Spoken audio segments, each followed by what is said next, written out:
안녕하세요. 자, 11주차 제1차시 강의입니다. 자, 이번 시간에는 욕구조사에 대해서 같이 공부해 보도록 하겠습니다. 자, 이번 시간에 다룰 내용들은 욕구조사에 대한 의의, 왜 필요한가, 필요성, 그 다음에 욕구에 대해서, 욕구란 것이 무엇이냐 라는 것에 대해서 좀 알아보고, 욕구의 식별, 분류 뭐 이런 것들도 알아보도록 하겠습니다. 그리고 욕구조사에 있어서 포함되어져야 할 내용들은 어떤 것들이 있는지 이런 것들도 파악해 보고요. 자료 수집은 어떻게 하는지, 수집 방법을 같이 알아보도록 하겠습니다. 자, 욕구조사는 사회복지 분야에서 많이 활용되고 있는 조사 방법 중에 하나입니다.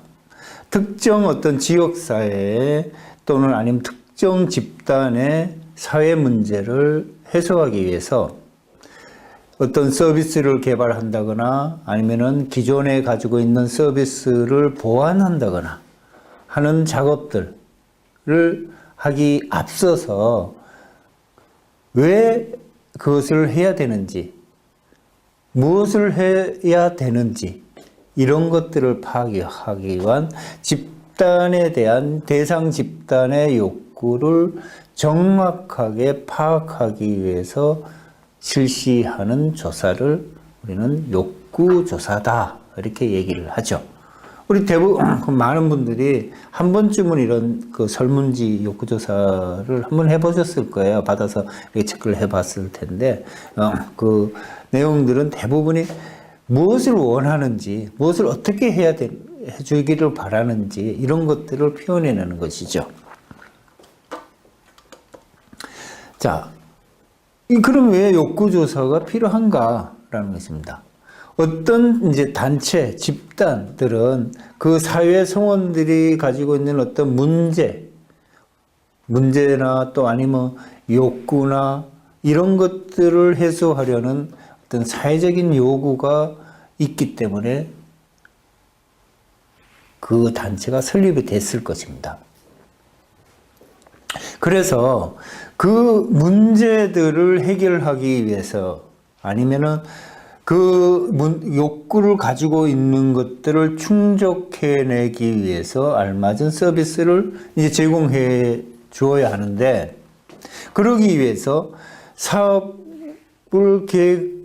계획을 수립하거나 아니면 어떤 것의 정책을 입안하거나 하는 데 있어서 그 앞에 누가 어떤 서비스를 어떻게 필요한 것인지를 파악하는 데 있어서 이 욕구조사로 통해서 정확하게 파악하기 위해서 이 욕구조사를 합니다. 그래서 거기에 또 반영을 하게 되는 것이고, 이러한 기능을 수행하는 욕구조사의 중요성이 이제 점차 이제 널리 인식되고 있죠.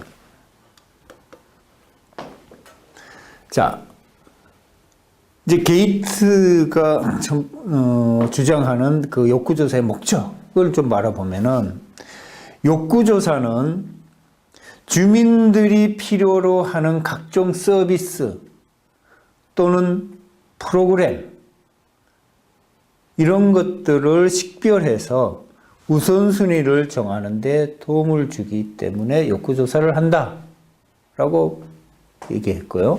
또 어떤 프로그램을 운영하는 데 있어서 그 필요한 예산을 할당하는데, 예산 할당 기준을 마련하는데 욕구조사가 필요하다.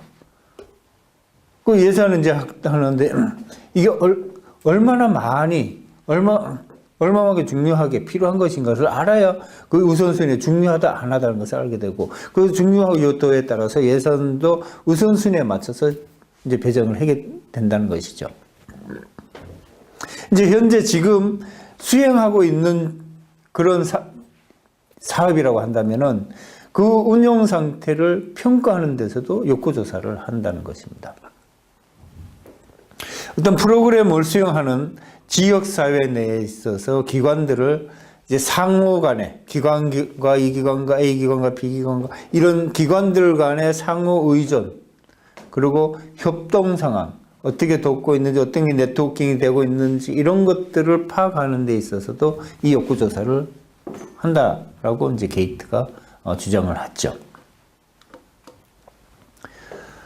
자, 사회적인 어떤 욕구들의 그 욕구의 본질을 이제 이해하기 위해서는 몇 가지 이제 욕구의 그 몇 가지 특성들을 알아야 되겠죠.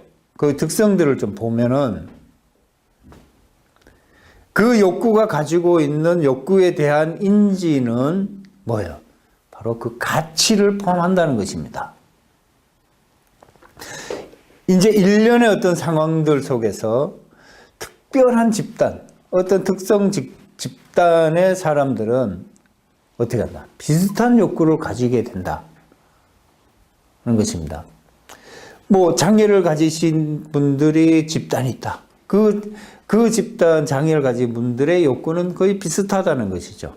비슷한 욕구를 가지고 있다는 것이죠. 욕구는 실제로 존재하는 상태와 그리고 달성하려고 하는 것과 뭐예요? 차이겠죠. 뭐예요? 어떤 것이 지금 있는 상태, 내가 가지고 있는 상태, 이 상태와 뭐예요? 내가 원하고 있는 상태, 내가 원하고 있는 목표치가 있을 거 아니에요. 그럼 바로 이 목표치와 내가 가지고 있는 상황과의 차이, 이 차이를 뭐라고 하는? 바로 이게 욕구라는 것이죠. 그리고 욕구의 인지는 그 문제를 해결하는 데 있어서 해결책이 존재하고 있다라는 것을 의미한다는 것이죠. 자, 욕구를 식별하는데 이게 욕구냐 아니냐 이런 것을 식별하는 데 있어서 브래드쇼가 주장하는 욕구 판정을 위해서 사용될 수 있는 그 기준이 인식 기준이 있습니다.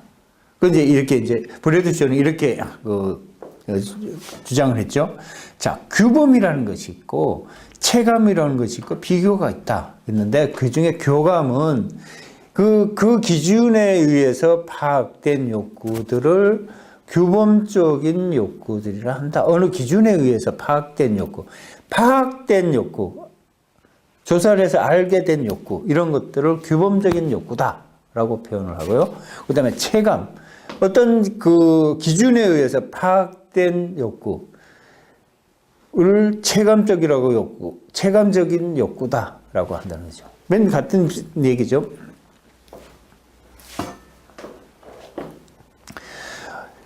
그 표적 집단의 표현 또는 행위 이런 것들은 어떤 기준에 의해서 파악된 욕구를 표현하는 욕구를 표적 집단의 표현이다. 아니면 뭐 어떤 행위다. 표적 집단의 어떤 그 행위다. 욕구의 행위다. 이렇게 얘기한다는 거죠. 자, 비교는 이 어떤 기준에 의해서 그 브래드쇼가 주장하는 욕구 판정에 의한 기준이 있겠죠. 그 기준에 의해서 파악된 욕구를 어떤 비교했을 때 비교적 욕구라고 이제 한다는 것입니다.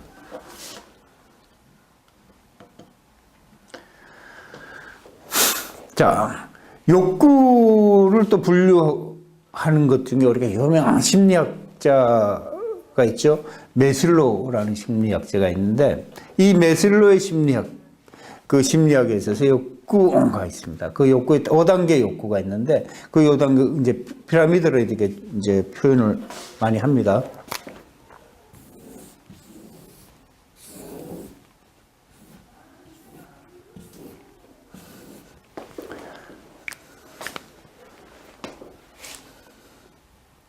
(1단계) 욕구, 2단계.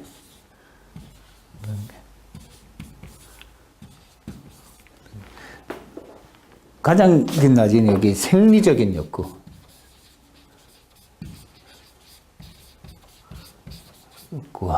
그 다음에 안전에 대한 안전의 욕구, 그 다음에 소속감의 욕구,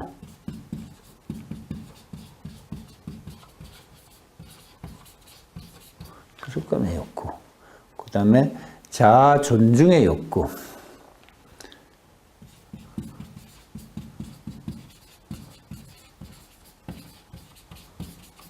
그다음에 자아 실현의 욕구.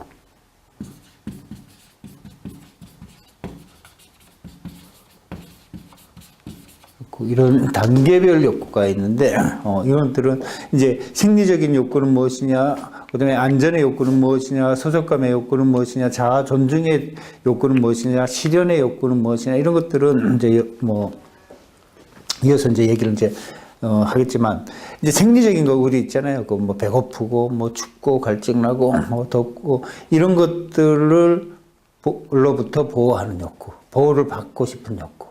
그다음에 안전에 대한 어떤 위협적인 상황, 무서움, 공포, 궁핍, 위험, 뭐 이런 것들로 보호를 받고자 하는 그런 욕구. 그다음에 소속감은 어느 집단 속에 소속되는 소속감 가지고는 취업을 해서 어떤 직장을 갖고 싶은, 아니면 어떤 단체에 들어가서 단체 회원이 되고 싶은 그런 욕구들.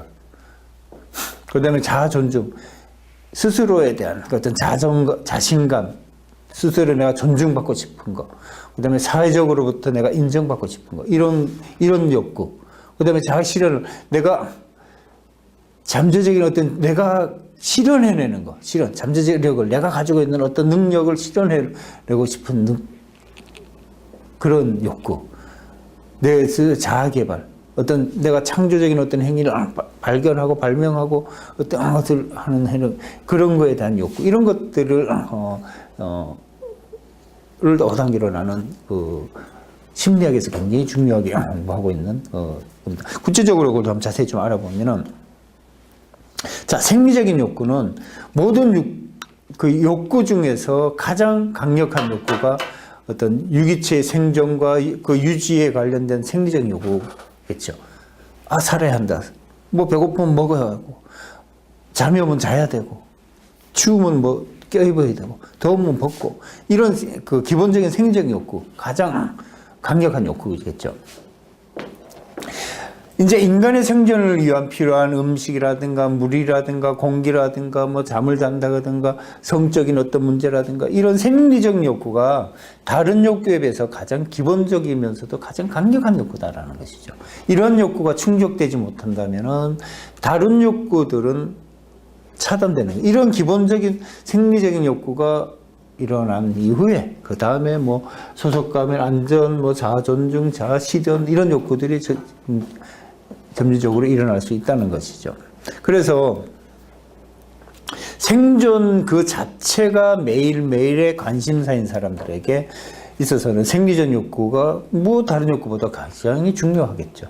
먹고 사는 문제, 거지들 아니면 노숙자들, 다른 거 그런 욕구 뭐 관심 없어요. 지금 당장은 먹는 거, 한 끼 먹는 거, 이게 가장 중요한 욕구죠. 어디 잠자리 하나 마련하는 거. 지금 노숙자분들은 뭐 지금 어디 서울역 대학생 뭐 이런 데서 많이 하잖아요. 아니면 뭐 어디 쪽박촌 같은 데 이런 데도 있고. 그런 데서 어쨌든 하룻밤 자는 거, 이거 찾는 거, 이게 가장 중요하죠. 먹고 자고. 그 외에 다른 욕구들은 뭐 생각할 여를조차도 없습니다. 그래서 가장 중요하게 느끼는 욕구가 이 생리적인 욕구, 다 이렇게 얘기합니다. 그 다음에 안전의 욕구. 질서 있고 안정적이고 예언할 수 있는 어떤 세계에 대한 그런 안전에 대한 그런 유기체의 욕구가 안전의 욕구이다라고 할 수 있죠. 안전 욕구에서의 만족을 위해서 그한 욕구를 갖기 위해서 안전하고 그다음에 안정성이 있고 뭐 보호를 받고 싶고 정연하고 질서 있고 그리고 어떤 공포, 불안 이런 것들로부터 자유롭고 싶은 그런 욕구를 안전의 욕구다라고 한다는 것이죠. 메슬로우가 이 안전 욕구가 이제 뭐 유아 어린이라든가 그다음에 신경증의 어떤 질환을 겪고 있는 성인들에 있어서는 굉장히 중요하고 굉장히 중요한 그러한 욕구다라고 이제 보고 있죠. 아이들에게 있어서 안전의 그 욕구가 쉽게 이제 보여지는데 이제 그 이유가 이제 아이들은 어떤 무섭거나 뭐 공포라든가 이런 것들에 있어서 즉각적으로 이제 대처할 수 있는 능력이 없잖아요. 그런 것들이 굉장히 눈에 바로 반응이 띄기 때문에 안전에 대한 그 욕구가 굉장히 높다라는 것이죠. 그래서 성인들은 그러한 노출에 대해서도 일정 부분 어떻게 해요? 몸에 익혀져 있고 그것을 어떻게 그것에 대해서 반작용을 할 수 있는 반응을 바로 나타내고 억제할 수 있는 이러한 것들에 대해서 아마 이미 학습되어 있다는 것이죠. 그래서 이 안 좋은 것은 어린이들이 굉장히 중요하게 쉽게 느끼면서 그런 욕구를 갖는다는 것이죠. 자, 그 다음이 이제 소속감과 애정에 대한 욕구입니다. 자, 생리적이고 또 안전에 대한 욕구가 적절하게 이제 충족이 된다. 그런다면은 그 다음에는 이제 나타나는 욕구가 이제 소속감에 대한 아니면 또 애정에 대한 욕구가 생겨난다는 것입니다. 이제 각 개인별로 이제 다 조금 다를 수가 있긴 하겠지만 사람들과의 친밀한 관계, 그리고 특별한 어떤 친구 관계, 아니면 또 연인 관계, 이런 것을 맺기를 원하는데, 아니면 또 어떤 특별한 집단 속에 소속되기를 이제 원하는데, 그런 것들에 대한 욕구가 바로 소속감에 대한 욕구죠. 소속감과 애정에 대한. 혼자 떨어져 아무것도 하지, 이제 방에만 밖에서 있는 사람들, 우리 이제 보긴 하는데, 모든 사람들이 어느 집단으로부터 나도 소속돼서 그 집단과 함께 하고 싶은 욕구, 욕망이 있죠. 아니면 누군가와 같이 친구가 되고 싶은 욕구, 아니면 누구와 같이 사귀면서 애인 관계로 이렇게 생활하고 싶은 욕구, 이런 것들이 굉장히 많다는 것입니다. 아까 그 생리적인 욕구와 아니면 안전의 욕구가 한번 해결했다면 그 다음에 벌써 이런 욕구들이 이제 가지게 된다는 것이죠. 이제 그런 게 그런 욕구들로부터 이제 자유롭지 못한 이제 우리 일례가 많이 있잖아요. 그 왕따, 학생들 간의 왕따 문제. 어떤 그 반이면 반 아니면 그 어떤 친구 또래들 간에 그 왕따가 돼서 거기에 들어가서 같이 어울리고 싶은데 그걸 하지 못할 때 그것에 의한 왕따에 의한 스트레스를 굉장히 많이 받죠. 그래서 뭐 극단적인 어떤 상황을 선택하기도 하고요. 그래서 많은 그런 것들로부터 이제 굉장히 극단적인 어떤 상황을 만들어서 주변 사람들을 굉장히 안타깝게 하는 그런 상황들을 우리가 이제 주변에서 이제 왕왕 보게 되는데, 이러한 욕구들. 메슬로우는 이제 과학기술이 이제 발달돼가는 현대 사회에 있어서 이 소속감이라든가 아니면은 애정, 사랑, 이런 욕구가 충족되기가 굉장히 점점점 갈수록 어려워질 수도 있다라는 것을 이제 지적을 했죠. 그래서 사실 현실적으로도 이제 그렇게 이제 점점 많은 것들이 나타나고 있고요. 그 사랑 욕구는 사랑을 주거나 받는 그런 욕구를 말하는데, 이제 이런 욕구는 다른 사람과의 긴밀하고 아니면 따뜻한 어떤 관계 속에서 이제 충족이 될 수 있겠죠. 그리고 메슬로우는 사랑과 성을 이제 사랑이라고 해서 성과 직접 연결시키는 이제 생각해야 되는데, 이제 메슬로우는 사랑과 성은 이렇게 동일시하지는 않았어요. 그래서 다만 성이 사랑에 대한 어떤 사랑의 욕구, 그 사랑의 욕구에 대한 표현의 방법, 그 사랑에 있어서 어떤 표현적인 방법의 하나로 봤지, 이것이 성과 사랑을 같이 이렇게 같은 동일성상에서 이제 동일시하지는 않았다라는 것이죠. 자, 자존감의 욕구. 자존감이 여기 자존중감이죠. 자존중감을 자존감이라고 이제 부르죠. 이 자존감의 욕구인데요. 개인이 이제 소속감과 사랑 욕구를 이제 충족하게 되면은 다음으로 이제 자존감의 욕구가 나타나는데, 존중을 받고 싶어하는 존중 욕구가 이제 나타난다는 것이죠. 이 메슬로우는 인간이 두 가지의 존중 욕구를 갖고 있는데, 자신으로부터 의 존중, 타인으로부터의 존중을 필요로 한다는 것이죠. 내 스스로가 나를 존중하는, 그런 것. 자신감이 없는, 있잖아요. 자존감이 약한 사람들은 뭘 할 수가 없는 것처럼. 이 자존감이 굉장히 높은 사람은 막 활기차고, 그래서 무엇인가를 제가 할 수 있고, 의지가 있고, 그러면서 막 이제 굉장히 많은 것들을 할 수가 있는 그런 능력들을 갖게 되는데, 그런 스스로 할 수 있는 능력과, 그리고 타인으로부터 내가 존경을 받는 그런 욕구들을 가지고 있다는 것입니다. 자아 존중을 이루기 위해서 이제 그러면은 개인은 뭐예요? 유능감. 내가 난 잘해. 유능한 존재야. 뭐 이런 유능감. 그리고 자신감. 숙달된 어떤 경험. 성취욕. 그다음에 독립심. 스스로 할 수 있는 독립, 자유, 이런 개념들, 이런 것들이 사실 이 욕구에서는 갖는 게 중요하죠.